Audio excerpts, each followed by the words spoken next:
빵그릇에 손을 넣는 자가 나를 팔 자다. 너희 중에 한 사람이 나를 배신하여 팔 것이다. 이렇게까지 말씀하는데도 다 제가 그 자입니까? 하고 묻는데 가룟 유다는 떡을 딱 떼어가지고 입에다가 넣고서 물쩍물쩍 해가면서 쓱 고비를 넘기면서 그걸 그렇게 모면해 가기만 하지 회개의 전체 그 기운이 없는 거예요. 그러자 우리 주님께서 유다를 보고 내 할 일을 해라. 밤에 유다가 뛰쳐나갔거든요. 이제 그러고 나서 우리 주님께서 제자들과 함께 겟세마네 동산으로 기도하러 가시는데 제자들과 함께 찬송을 불렀어요. 여러분, 이때 예수님의 마음이 어떠셨을 것 같아요? 제자들 중에 한 사람은 돈 받고 예수님 팔으려고 뛰어나갔고, 또 좀 있으면 그 중에 한 제자는 나를 모른다고 3번이나 부인할 그런 베드로가 옆에 있고, 또 그들 중에는 장담하지만 다 주님을 버리고 도망갈 거예요. 지금은 누가 우편에 앉을 것인지, 누가 좌편에 앉을 것인지 그 자리 놓고 서로 싸우고 서로 대접을 받으려고 하지, 남의 발을 씻어주는 종노릇은 섬기는 일은 안 하려고 하는 제자들을 바라볼 때 예수님이 착잡했을지 몰라요. 또 한편으로는 굉장히 마음이 이렇게 공허했을지 몰라요. 바로 그때 예수님이 찬송을 부르는 거죠. 여러분, 찬송 부르면 어떤 일들이 있습니까? 우리들이 교회 와서 찬송을 부르잖아요. 찬송 부르면 주로 어떤 변화가 있어요? 찬송 부르면 마음이 위로가 돼요. 찬송 부르면 전에 세상에 있던 염려 근심들이 싹 사라지기 시작해요. 찬송 부르면 하나님께서 이 자리에 임재하세요. 찬송 부르면 그 어려운 역경들이 다 떠나가기 시작해요. 그래서 주님께서는 이렇게 찬송을 제자들과 함께 부르셨어요. 성경에 보면 찬송 부르는 일들이 참 많습니다. 그래서 저는 오늘 찬송을 3가지로 여러분하고 같이 생각해 보려고 그래요. 어떤 찬송들이 있었는가 하면 멜기세덱이라고 하는 사람이 불렀던 찬송이에요. 누구요? 누구네 집 세덱이라고요? 멜기세덱은 멜기네 집 세덱이에요. 이 세덱이 어떤 찬양을 불렀냐면 아브라함이 나가서 전쟁에 승리를 하고 돌아오는 거예요. 대부분 여러분 회사 생활 하시다 보면 회사에서 어떤 프로젝트를 탁 해가지고 성공하고 나면 회식이다 그리고 나가서 회식하러 가고, 또 아니면 뭐 그 주변 사람들하고 막 서로 축하해주고 그런 분위기가 있잖아요. 그것처럼 이 아브라함이 전쟁에 이기고 돌아오니까 소돔 왕이라든지 고모라 왕이라든지 이런 사람들이 아주 샤회골짜기에 모여가지고 큰 대잔치를 벌이려고 준비하고 있는 거예요. 그런 자리에 탁 들어가면 사람이 자기도 모르게 우쭐해지고 그 모든 그 잔치 분위기 속에서 그냥 이렇게 흘러가고 만다고요. 바로 그때 멜기세덱이라고 하는 분이 나타나서 아브라함을 보면서 찬송을 부르는 거예요. 너에게 승리케 하신 여호와를 찬양할지어다. 이 모든 것은 내가 잘나서가 아니라 하나님께서 역사하신 것이니라. 이 이야기를 딱 듣는 순간 아브라함이 정신을 차리는 거죠. 아이고, 내가 큰일 날 뻔했네. 자칫 잘못했으면 하나님의 영광을 내가 도적질할 뻔했구나. 하나님께 올려야 될 영광을 내가 잊어버릴 뻔했구나. 그래서 그 순간 정신을 바짝 차리게 하는 거죠.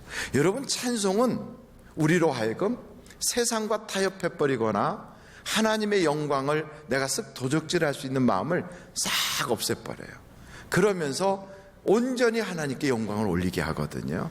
그래서 다윗의 찬송, 또 때로는 모세가 그 많은 애굽 병사들이 홍해에서 빠져 죽은 걸 보면서 하나님께 찬송하고, 또 미리암과 이렇게 바락이라고 하는 그런 선지자가 하나님 앞에 찬양을 하는 거예요. 이런 모든 찬송을 보면 승리케 하신 하나님을 찬양하는 거예요. 한번 절 따라해 보세요. 승리케 하신 하나님을 찬양하자.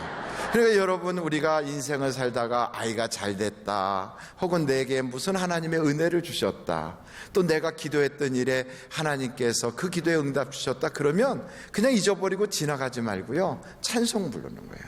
그 하나님 앞에 찬양을 올리는 거예요. 영광을 올리는 거예요. 또 그것뿐 아니라 욥처럼 고난당하는 그런 사람도 찬송을 하는 거예요. 욥은 자기 아이들이 다 죽었어요. 그 사람들 생각해 보세요. 아이가 죽으면 그 비통함은 이루 헤아릴 수가 없을 거예요. 세월호 사건 때문에 지금까지도 그 상처를 가진 사람들이 이야기하고 있잖아요. 그것처럼 자녀가 세상을 떠나면 정말 부모는요, 가슴에다 묻는 거지요. 근데 이 욥은 한 자녀가 아니라 10명이 다 죽었어요. 10명이. 이건 그런 소식을 들은 부모는요, 그냥 기절하든지 아마 폐인이 되고 말았을 거예요. 그런데 그런 욥이 거기서 끝이 아니라 재산도 다 잃어버리고, 그리고 자기 아내도 변심해버리고, 그리고 자기 밑에서 일하던 사람들이 다 도망가버리고, 벗어날 길이 없어요. 자기 몸도 병이 들었어요.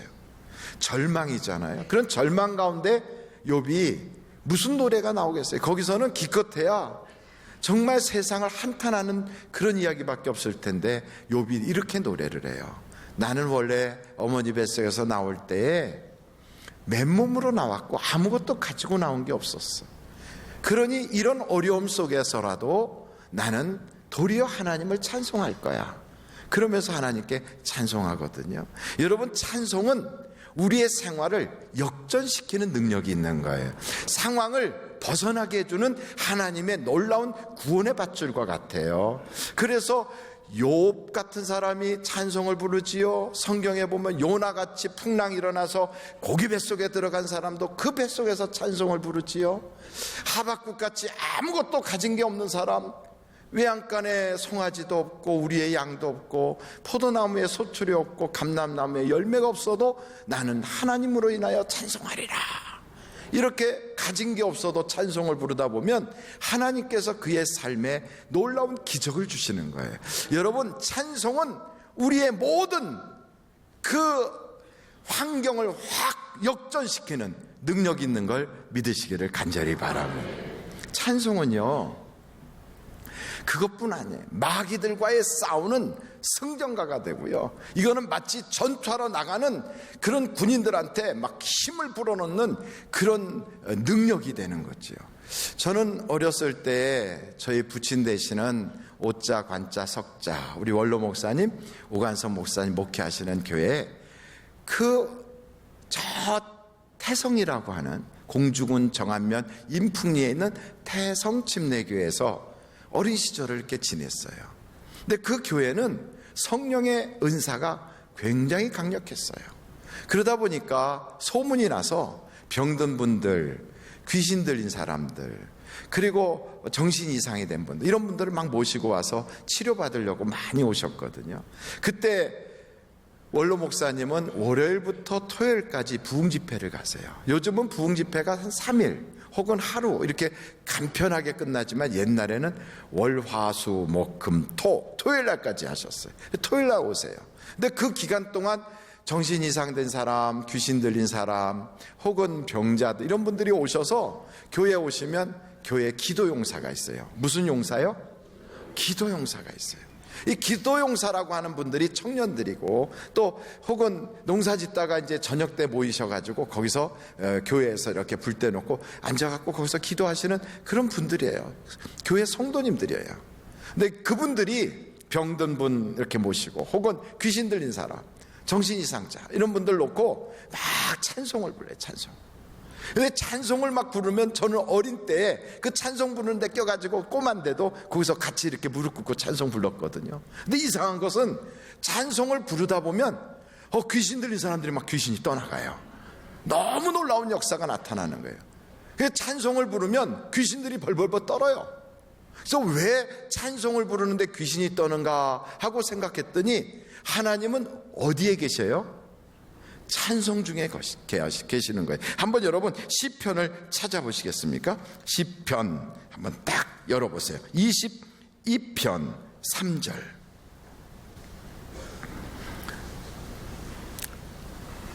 다 같이 한번 읽어보세요. 시편 22편 3절 시작. 이스라엘의 찬송 중에 계시는 주여, 주는 거룩하시니다. 어디에 계시다고요? 찬송 중에 계세요. 그러니까 하나님이 찬송 중에 계세요. 그것처럼 하나님은 우리가 찬송 부르면 하나님께서 거기에 싹 오신단 말이에요. 그러니까 여러분, 하나님은 왕 중에 왕이세요. 하나님을 수행하는 천사들은 한둘이 아니에요. 미가엘 천사부터 천군 천사들이 엄청나게 수행을 해요.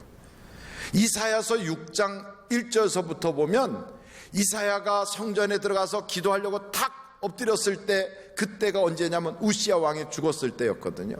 근데 하늘에 그 성전 안에 있는 높은 곳에 하나님의 보좌가 펼쳐지면서 스랍들이 막 창화하면서 막 박수를 쳐가면서 찬송을 부르는데, 그 광경이 성전 안에 가득히 막 그 영광의 구름으로 채워지더라는 거예요.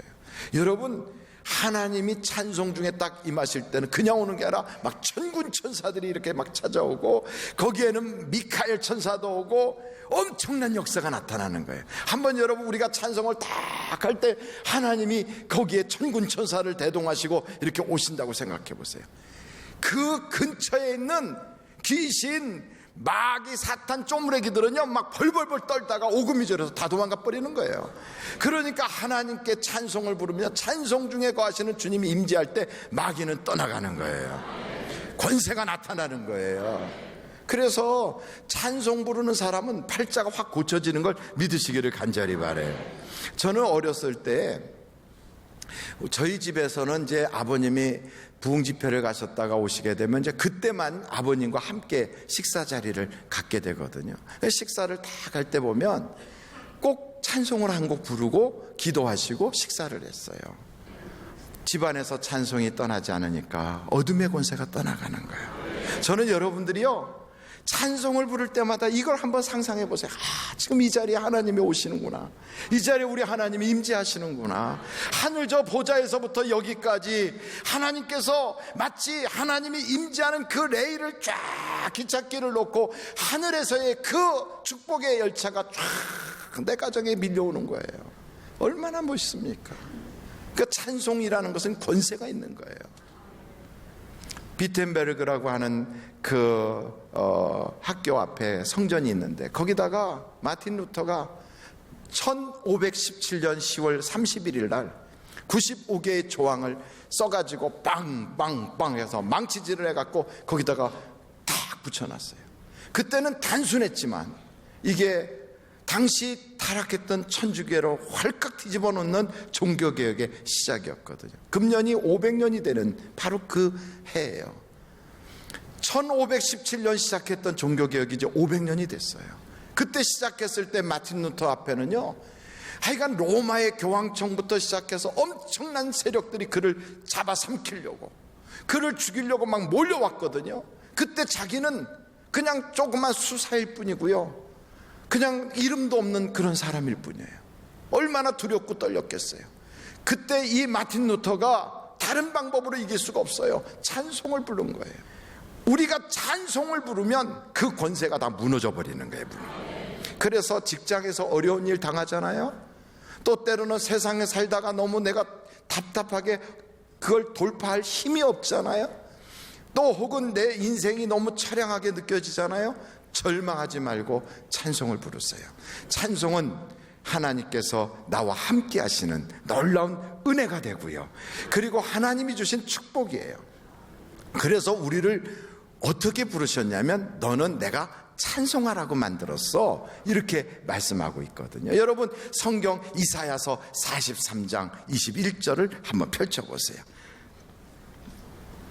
이사야서 43장 21절 우리 한번 같이 읽으실까요? 시작. 이 백성은 내가 나를 위하여 지었나니. 그렇지요. 뭐 하라고 만들었다고요? 찬송하라고 만들었어요. 그러니 여러분, 찬송 부를 때마다 하나님이 그래 내가 너를 그거 하라고 만들었어.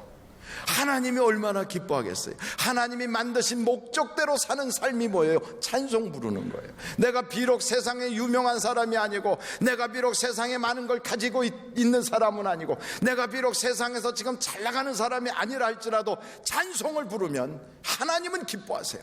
하나님은 인정해 주세요. 하나님이 밀어주세요. 천군 천사가 도와주게 되어 있어요. 왜요? 하나님이 만드신 목적대로 사니까. 그래서 여러분, 찬송은 위대하게 우리를 바꿔놓습니다. 오늘 엘리야 예배 2부 예배 때 원로 목사님이 말씀하신 게 있어요. 역대하 20장에 여호사밧이라고 하는 왕이 정말 감당할 수 없는 시험을 당할 때 암몬 족속, 그리고 에돔 족속, 모압 족속들이 연합을 해서 쳐들어오는 그 앞에 어떻게 해야 될 줄도 모르고, 또 그걸 이길 힘도 없을 때 방법이 없었어요. 그런데 하나님이 찬송 부르라고 그러는 거예요. 찬송을 부를 때 원수들이 다 쫓겨나가는 거예요. 여러분, 2017년도는 여러분이 찬송 부를 때 어둠의 권세들이 다 쫓겨나갈 줄로 믿습니다. 찬송만 부르면 역사가 나타나는 거예요. 그래서 저는 여러분에게 이런 마음을 갖고 있어요. 여러분의 그 집을 찬송의 자리로 만들라는 거예요. 이사야서를 한번 찾아보세요. 60장 18절. 이사야서 60장 18절. 한번 같이 읽어보실까요? 시작. 다시는 강포한 일이 내 땅에 들리지 않을 것이요, 황폐와 파멸이 내 국경 안에 다시 없을 것이며, 내가 내 성벽을 구원이라 내 성문을 찬송이라 부를 것이라. 이스라엘 사람들은 번번이 외침을 당했어요. 수많은 이방 사람들이 와서 이스라엘 성벽을 무너뜨리고 성문을 불태워버리고 그들을 짓밟아 버렸어요. 그랬던 그들이 소망이 없을 때 하나님께서 뭐라고 말씀하시냐면, 이제는 다시는 이방 사람들이 너를 짓밟지 못하게 만들어줄게. 이제부터 너는 찬송을 불러. 그래서 너의 그 성벽, 그 성문을 찬송의 문이라 내가 불러줄게. 여러분, 집안을 찬송의 문으로 부르기 시작하면요, 악한 마귀들의 파멸 권세들이 다 쫓겨나갈 걸 믿으시길 바라요. 그러니까 찬송 불러야 돼요. 그래서 우리 집 대문은 찬송의 문이다, 이렇게 아주 적어놔야 돼요. 아침 저녁으로 찬송을 하는 거예요. 그래서 다윗은 아침에도 찬송을 하고 저녁에도 찬송하기 위해서 찬송 부르는 사람을 아주 직업으로 세웠어요. 그들은 예복을 입혔어요. 그래서 우리도 복음성가가 그런 거 있잖아요. 아침에도 찬송, 저녁에도 찬송, 찬송. 모르십니까? 시편에 보니까 병들었을 때 찬송을 부르면 병이 고쳐진대요. 그래서 다윗이 내가 병들었을 때 찬송하였더니 하나님이 나를 사망의 올무에서 일으켜 세웠도다 그래요. 그러니까 찬송 부르면 병마도 떠나가는 거예요. 환난과 풍파가 몰아쳐서 내가 갈 길을 모를 때 찬송을 불렀더니 하나님이 내 길을 인도하였도다 그래요. 여러분, 그것뿐 아니에요. 성경에 보면요, 찬송 불러서 수지 맞은 사람들이 한둘이 아니에요. 그러니까 인생 살면서 어려울 때마다 한숨 쉬지 마세요. 여러분, 인생 살면서 사람한테 배신당했을 때마다 가슴속에서부터 울분을 토하지 마세요. 세상 살면서 너무너무 좌절감이 들 때마다 이 세상의 사고구로 내 입을 더럽히지 마세요. 우리는 찬송 부를 수 있어요. 찬송. 그래서 이사야서 63장에 보면요, 찬송의 옷을 하나님이 내게 입혀주신다는 거예요. 한번 같이 이사야서 한번 찾아보시겠어요? 61장 3절이에요. 이사야서 61장 3절 같이 한번 읽어보겠습니다. 시작. 무릇 시온에서 슬퍼하는 자에게 화관을 주어 그 죄를 대신하며 기쁨 기름으로 그 슬픔을 대신하며 찬송의 옷으로 그 근심을 대신하시고 그들이 의의 나무 곧 여호와께서 심으신 그 영광을 나타낼 자라 일컬음을 받게 하려 하심이라. 아멘. 그래서 여러분, 아침에 눈을 딱 뜨면 하나님께서 나를 오늘도 찬송하게 하려고 눈을 뜨게 하셨구나. 그러면서 옷을 입으면서 하나님, 이 옷이 찬송의 옷이 되게 해주세요. 입는 거예요. 문을 열고 나갈 때 하나님, 우리 집 문은 찬송의 문이 되게 해주세요. 그럴 때마다 여러분, 마귀는 막 도망가 버려요. 그리고 내 인생이 요나처럼 물고기 뱃속에 있는 것처럼 절망이고 깜깜하고 아무것도 할 수 없는 그 순간에서도요, 하나님은 그 요나에게 새로운 기회를 주세요. 하나님의 역사는 우리가 상상할 수가 없어요. 찬송을 부르면 욥처럼 그런 어려움 속에 있어도 갑절의 복을 받잖아요. 찬송을 부르면 하박국처럼 그런 가난이 그에게 밀려왔어도요, 수년 내에 가난을 다 떨쳐내고 하나님의 기적을 보게 되잖아요. 여러분, 가난이 쫓겨나가는 거 쉽지 않아요. 한 번 망하고 나면 회복하는 거 일생 동안도 회복 못하는 사람 많아요. 그런데 찬송 부르면 하나님이 도와주세요. 그래서 아무리 근심이 많아도요, 찬송은 우리로 하여금 고난을 이기게 하고요, 찬송은 우리로 하여금 하나님의 그 능력을 내 삶으로 끌어오게 하고요, 찬송은 그 찬송의 위력으로 어둠의 권세 마귀를 물리치게 하죠. 찬송 부르다 보면 하나님께서 나도 모르게 주시는 위로가 있어요. 믿음이 생겨요. 그래서 여러분, 여러분의 18번을 하나씩 청하셔야 돼요. 여러분은 악보 없이 찬송가 보지 않고 부를 수 있는 찬송은 어떤 건가요? 저는 원로 목사님이 가장 좋아하는 찬송이 뭔가 하고 봤더니 변찮는 주님의 사랑, 이 찬송을 너무너무 좋아하셨어요. 그럼 저는 어떤 찬송을 좋아하나? 저는 나의 갈 길 다가도록, 저는 죽어도 그 찬송가 장례식 때 불러달라고 하고 싶어요. 그만큼 그 찬송가를 좋아해요. 여러분의 18번은 뭔가요? 그래서 어려운 일 생기잖아요. 낙심하지 말고 콧노래를 부르세요. 흥얼흥얼 해보세요. 이북에서 오신 분이 그 얘기를 하더라고요. 북한도 이 곡조가, 북한 노래들이 한국 찬송가하고 비슷하대요. 한국의 찬송가하고 북한의 김일성 노래하고 비슷하대요. 그래서 그냥 너무너무 절망되고 힘들 때 콧노래로 찬송을 부른대요. 가사를 속으로만 생각하고 개울가에 앉아서 콧노래로 찬송을 부른대요. 그러면 그 북한 땅의 지하교회에도 하나님의 임재가 있다는 거예요. 그래서 그 모든 고비와 위험을 넘어간다는 거예요. 저는 우리 하늘비전교회 성도들이 삶의 현장에서 세상 노래 부르지 말고 찬송을 부르는 거예요. 그래서 2017년도에는 우리 주님께서 영광 가운데 그 풍성한 대로 우리 쓸 모든 것을 채워주시는 그 능력을 여러분들이 다 체험하시기를 주님의 이름으로 축원합니다. 기도하시겠습니다.